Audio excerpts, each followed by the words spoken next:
So if you can see this image, yes, it's not black and white. So as you can see clearly here, it's not black and white. And if you are wondering how I'm able to enlarge it, it's just control plus or minus. So the plus is for you to enlarge it, the minus is for you to reduce it. Okay, yeah, so that's the purpose. Okay, so what I'm going to do is I'm going to change this whole thing to black and white.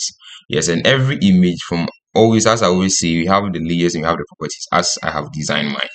So if you want to make this design, normally when you install it, they already have a preset for you, but you see layers, see properties, so you can just go ahead and put the layers and the properties here. You see, they have other ones too here, so I can move this one to this part. So you see, this is part. So if you are not interested, as I've moved all of mine to this side, you get it. So when you are designing, you think that the rest are not important to you, come and put them here.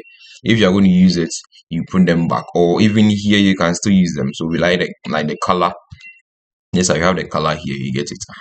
So if you want to use any of them, you can just go ahead and do it. So let's just go straight to the point on how to change this image to black and white.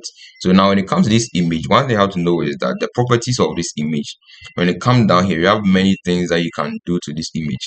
So we have the first one, which is add a layer style. So you are going to add something to this one, which is going to have effect on it. When it comes to this one, which is mask, add layer mask. So it's just dealing with the layers. Okay, so this is the layer that you are dealing with, and this is what you can do to the layer. This one too is create a new layer. So we are going to create a new layer.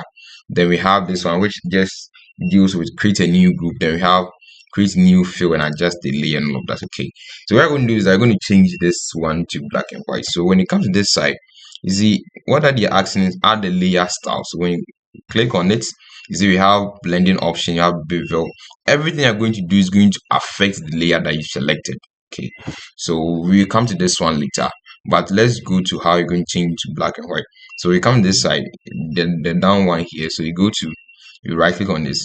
Then we have solid color, gradient, pattern, brightness and contrast, levels, curves, exposure, brilliance, um, vibrance, yes. So everything is here. So you come to say have black and white. Do you get it? So when you just click on the black and white, you see it has been changed to black and white.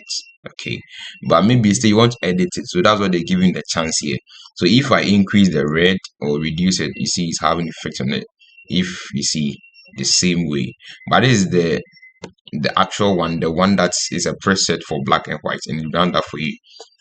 And as I always say, it won't affect the layer. So you see, it's being laid on top. That is one thing about it. So if I close this one, the eye means I'm going to see. If I just click it on, it means it's going to turn back to black and white. Okay. Now one thing is that some designers, or if you don't want any distraction, maybe you go and delete this thing or one way or the other. You can just highlight the two of them.